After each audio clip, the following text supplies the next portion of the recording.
Hello friends, and welcome to another Happily Letter After tutorial. Today I'm going to show you how to do continuous calligraphy where all the lines are, it's one continuous line. And I chose a quote, "Grow where you're planted."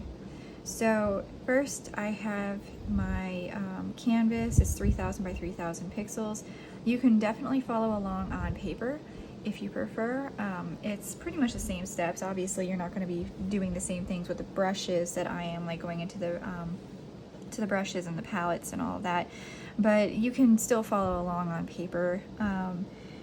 If you are following along on paper, I recommend having some kind of a grid, like a grid paper or tracing paper, or like a tracing light box with grid paper underneath it, so you can have some lines. It helps.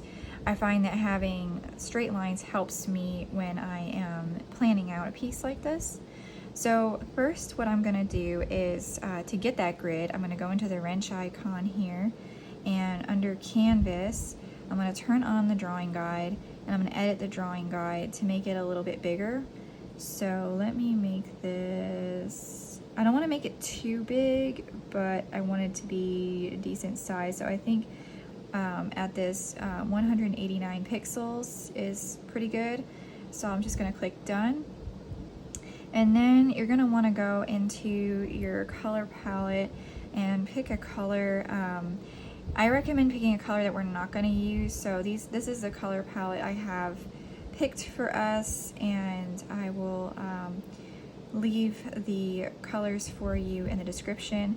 But I'm going to pick something that's not what we're doing. So I'm going to use this, I'm going to do like this pinkish color here. I'll kind of make it a little bit more like a purple. I'll make it a little brighter. And I'm going to go into the brushes, and this is free, it came with Procreate. So I'm going to go into the sketching brushes, and I'm going to grab the 6B pencil. Doesn't matter how you are doing this. It doesn't matter, you know, if you're, it doesn't matter what pencil you use, honestly. So you can use whatever, but it's just to sketch this out. So first what I'm going to do, and this is what I recommend doing. I already have obviously practiced this before I filmed this, so I know how it's going to look. But this is how I recommend you try out your piece. So I recommend writing it out. Always write out your words first. So we have grow, and then where, oops, no, where you're planted. Okay, so that's our phrase that we're using. So what you want to do, especially when you're doing these kind of pieces where the words are going to be connected, all the lines are going to be one continuous line, what you want is you want a lot of ascenders and descenders. And a quick lesson on what an ascender and descender is. So you have your X heights here. So let me pick a word. I'll do the word hey. So let's do the word hey right here. So this is a real quick lesson on our ascenders and descenders. So the X height is what your height of your lowercase letters is right here. So the E would be your X height here. So this is the top and the bottom of the E. So anything that goes above is an ascender and below is a descender. So this part of the H here is a ascender, and the part of the Y at the bottom is a descender. And so when you have a lot of that, it helps to connect, because we can connect them together, and it makes it so much easier, and it flows nicely when we do that. Now I'm gonna get rid of this. I'm just gonna go here, and I am going to clear this layer because I don't need that right now. If you want to keep it, keep it. Like I said, I've already done this sketch before, so I'm just gonna kind of go through this so that I can show you, but I'm gonna show you the process that I used as well. So What I like to do is I like to kind of confine it into a shape so it kind of looks even. So I'm gonna do like an oval shape. So if you draw with your Apple pencil and then hold it, it'll make a perfect round shape. If you hold it with your finger, it's gonna be a circle, but I'm gonna do an oval. So I'm not getting it perfect, obviously, but you know, somewhat here. And I'm gonna use the arrow tool. I'm gonna make sure I got the snapping turned on. And if you, all right, let me turn off, I think it was the magnetics, let me see. No, it was this, okay, turn off snapping, turn on magnetics. All right, and then, nope, sorry, it was the opposite. Sorry about that, guys. Sometimes it works really nice, but you want the orange crosshairs on both. Ah, there we go. So when you have the orange crosshair going vertically and horizontally, that means your piece it's perfectly centered. So that's what we want to do. We want to have it perfectly centered. Okay, so now I'm going to do another layer. So that is our oval, so we can contain our lettering.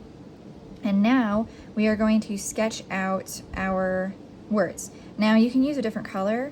I'll use this, let me do more of a blue. So I'm going to do this blue. It doesn't matter what color you use. Again, you can use all the same color. It does not matter. This is just a sketch. So now we are going to sketch this out. So this is not our final. This is our sketch so we can see how things are going to lay out and how it's going to look. This phrase doesn't have a ton of ascenders and descenders. There is in grow, the G, H for where, the Y for your, the P, and the P is P, T, and D, and L in planted. So I will show you some tricks and what you can do to add ascenders and descenders. And if it doesn't look right, you don't want to do it. And I'll show you what I mean in this piece, because this piece does not have, it won't be able to connect. I mean, you could do it connecting all the way, but I did not, and I'll show you why, because I thought it looked a little too busy. So let's start off, let's do our word grow. Now when I do this, I like to start like this. So this is the G, but I'm not going to put the descender all the way down. Let me actually bring down the opacity on this oval. I got it down to like 25%. Okay. And I'm going to just write out the rest of the word like I would normally with my calligraphy.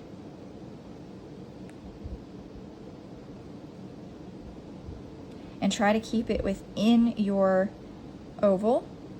All right, and now let's do the where. Now try, if you can, try to keep it like the same height. So I have two squares here for grow. Now you don't have to do that because some words are going to be more important than others. So that's completely fine. But it's all going to be one weight, so keep that in mind too.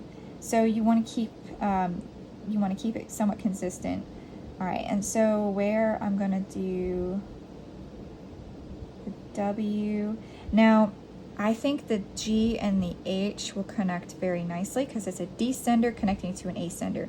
Basically, when you do these kind of pieces, when you're doing it where it's all connected, you want your descenders and your ascenders connect, or the crossbars, and you'll see that with the T when I get to that for planted.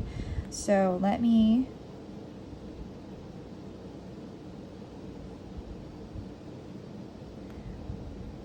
see, this one is, and I need to spread it out a little bit more because the otherwise it's not going to fit right. So we want it to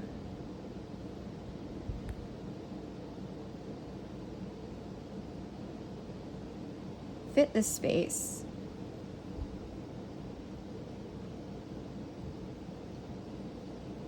So grow where, and now I'm going to do your. First, actually, this is what I did because your was a little bit tricky because of that descender with the Y, and then we have an ascender with the L. So what I did was I left some space. So I would say probably about here to about maybe here. Leave some space for the word your. Again, this is just a sketch, so you can doodle all over this. This is not your final. We will do that on a different layer. All right, so let's go with planted. let's start writing our word planted. Planted has a lot of ascenders and descenders. So it's going to be easy to work with in terms of the, well, it has a lot of ascenders, I should say. It has a lot to work with when it comes to doing this piece. Okay, now how are we going to do your? That's a good question. So I left the T purposefully the way it is here because what I want to do is I want to connect the Y to at the bottom of the Y. So I am going to have the Y, I'm going to do like a swoosh here.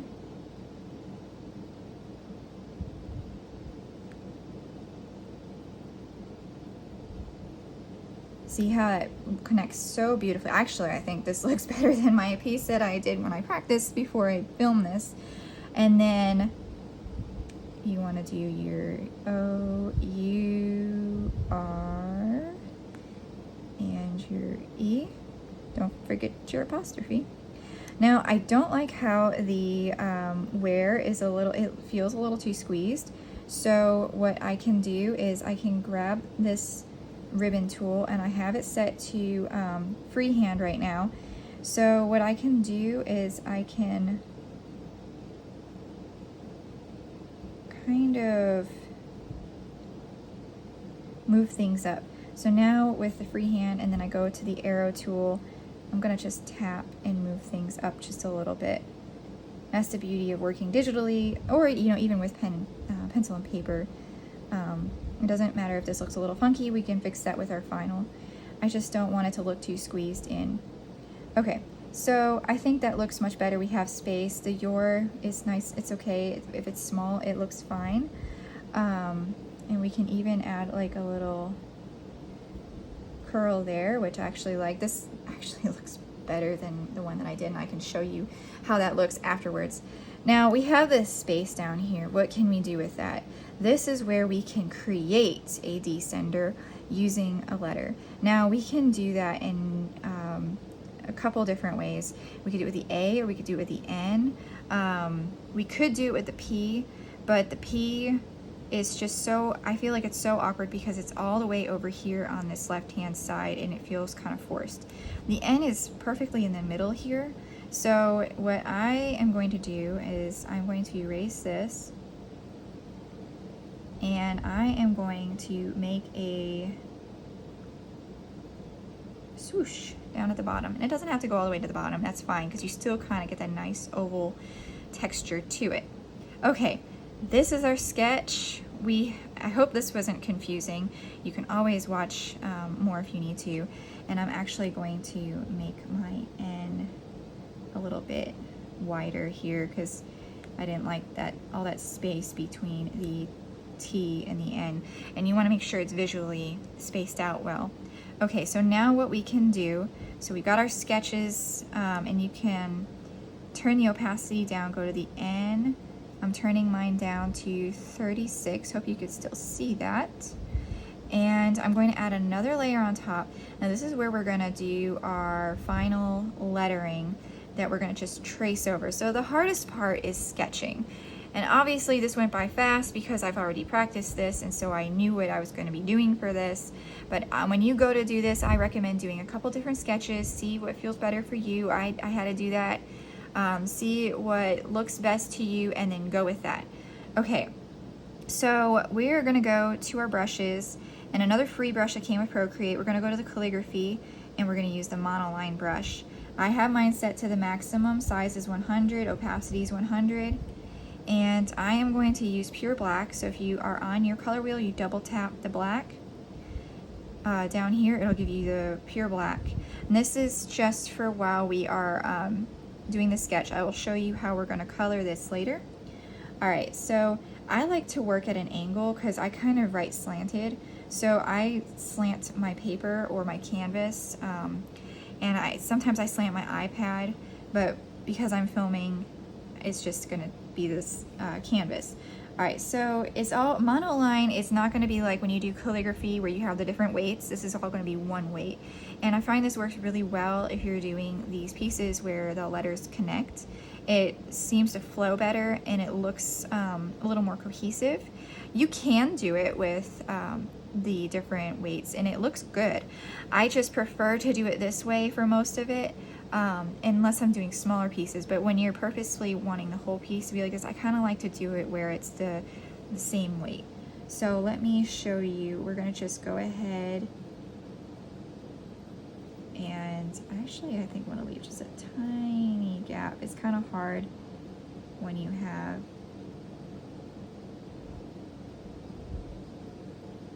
so you can see that I'm kind of modifying my sketch slightly. So there's some things like you can see I didn't completely go over, and you have to keep in mind that you're working with a thin pencil to a thick pen, so you want to keep that in mind when you go to do this. So you might have to modify, and that's fine. Again, it was just our sketch, so it doesn't really matter, if we follow along exactly. Nobody but us is gonna know because nobody sees your sketch unless you show them. All right, so this one may or may not work. I might have to go down a little bit on this because of the size. Oh, that works out perfectly. And I went down a little bit on that, and I'm probably going to make the top of the T a little bit lower so that these letters have more room to breathe.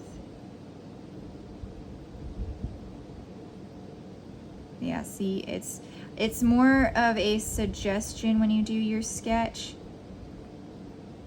I didn't like how that E had such a small opening, so I am going to make it a little bit bigger, and I'm going to press and hold my eraser so that I can get the same pencil, and I'm going to make it go the same as what we just did for our brush. And I'm going to redo that E, just the E, because I'm not completely in love with that E. And E's can be tricky when you have a size like this. Don't forget your little apostrophe. I know he's kind of hidden in there, but he's there. I want to be grammatically correct. All right, and now let's do planted. It's okay if the P goes a little over that line. We can bring these letters down just a little bit because we have the word your that came down. All right.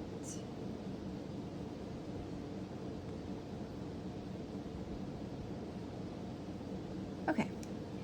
And I have this little piece right here. I'm going to just carefully erase. It's okay with that little swirly. I don't mind that.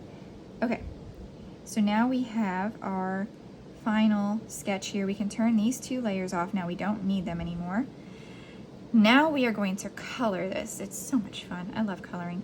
So what we're going to do is we're going to tap on our layer and we are going to alpha lock it, which means we can only color on this layer. So if you try coloring right here, you're not going to get anything. It's only going to be on the piece itself. I like using alpha lock for things like that. Before we do anything else though, let's turn our background color on. So in this palette, if we click on this, if we go to, I don't know if you saw it, so in the layers, go to background color, and then in the palette, let's pick this light color down here at the bottom. And now let's go ahead and let's start coloring our piece. So make sure you're on the brush, not the eraser. So you don't want to be erasing your piece because you can do that. So now we're going to go and let's do from top to bottom, we're going to do light to dark. So let's start off with this light color here. I'm keeping my brush at the same size. And I'm just going to color it in. And I'm going to show you why you don't want to drag and drop. If you drag and drop, so that's okay. But if you drag and drop with this, it's going to color this, and we don't want that. So you can drag and drop for the ones that are not connected. But for the ones that are, you don't want to do that. You want to just color it and go as carefully as you can. Try to get right up there to the edge, and that's okay because we can always fix that when we get to the next color. So speaking of, let's get to our next color. So let's tap on that next one, and you can drag it into this, oh, sorry, no, you cannot drag it into that part, you can drag it into this part, but you want to color this part because it's connected. And it didn't make too much of a difference, but you could see a little bit that it darkened that G slightly, and we don't want that. We want it to all be the colors. Each word is going to be a different color. And it really helps when you have pieces like this where all the words are connected. It helps differentiate them, especially if you're doing different colors. I'm doing all the same shade. And originally I had planned on having leaves on this, but it looked a little odd with how thick the letters were. But I know I could probably make it work. I just decided not to for the purpose of our tutorial, but you can definitely do that. I would love to see what you come up with. All right, so this is our second to last green that we're on.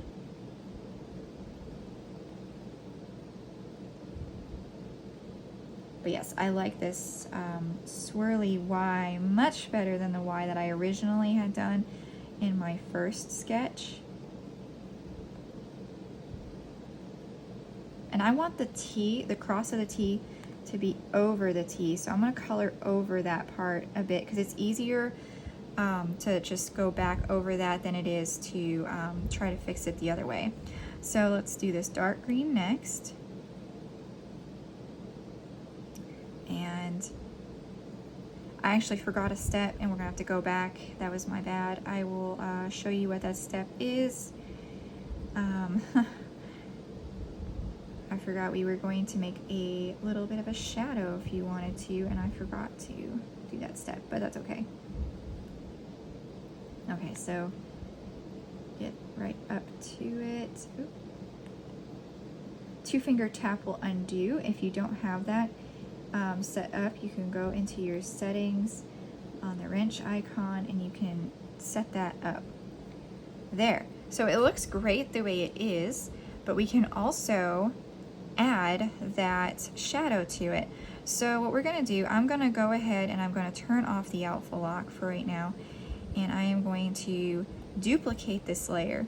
Now this bottom layer, I am going to hit select. So it's selecting that layer, and you won't be able to see this, but what we're going to do is we're going to double tap, and actually, no, we're not going to double tap, sorry. We're going to go to this color here in the color palette, and we're going to go back to this layer. We're going to tap on it again, and now we're going to do fill layer. So you can't see it because it's behind, but you will in a minute. So what we're going to do is we're going to hit this little arrow tool here, and we're going to nudge it to the side. I'm going to have it so that the light's coming from the top left, so the shadow will be bottom right. So if you just tap on the corner a couple times, it could be off your canvas. I'm actually going to do a little bit less than that. Okay, so now we have our shadow set. You can leave it like this, or you can go into the magic wand tool here, go to Gaussian blur, and let's blur it. So put your pencil or your finger down and just drag it until you like it. So I am going to do it at 11%. I'll leave it at about 11%. You can tap that and you're done. And then you can turn off your drawing guide because you don't need that anymore. And now you have a beautiful piece that's, the letters are mostly connected. Now obviously you can choose different phrases and you can have that that connect better.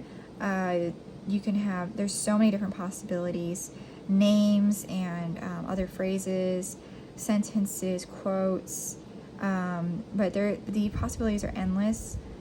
But I wanted to show you how you can make it still look good even if you don't have all the letters connecting, because these ones are not connecting, but it still looks pretty good. You could have connected the D, you can make a descender on the H and connect it to the Y and done it that way. That's definitely a possibility. That would be really your only good possibility, but I felt like since we had The H and the G, the reason why I didn't do it is because the H and the G, it just felt weird to have GHY, those three connected. It looks a little bit better when it's kind of varied, in my opinion. So that's why I did it this way. But feel free to do whatever you want. This is your piece. So I'll show you real quick the one that I did beforehand. So this is the piece I did. Let me turn off my drawing guide. I left that on, and my sketch, I left that on too. So this was my original one that I did, and I like the Y much better in the one we did together because it fills that space a little bit better. And I actually did not think of that until I did it with you guys. So you got to see that without any edits or anything. That was completely off the cuff right there. So that was pretty cool. But yes, I hope that you enjoyed this tutorial, and I hope that you create something wonderful with this, that this inspired you. I can't wait to see what you do. Please share it with me. I'd love to know what quotes you do and see the colors you come up with if you do something completely different than this. But again, I hope these tips helped, and until next time, stay creative. Have fun, guys.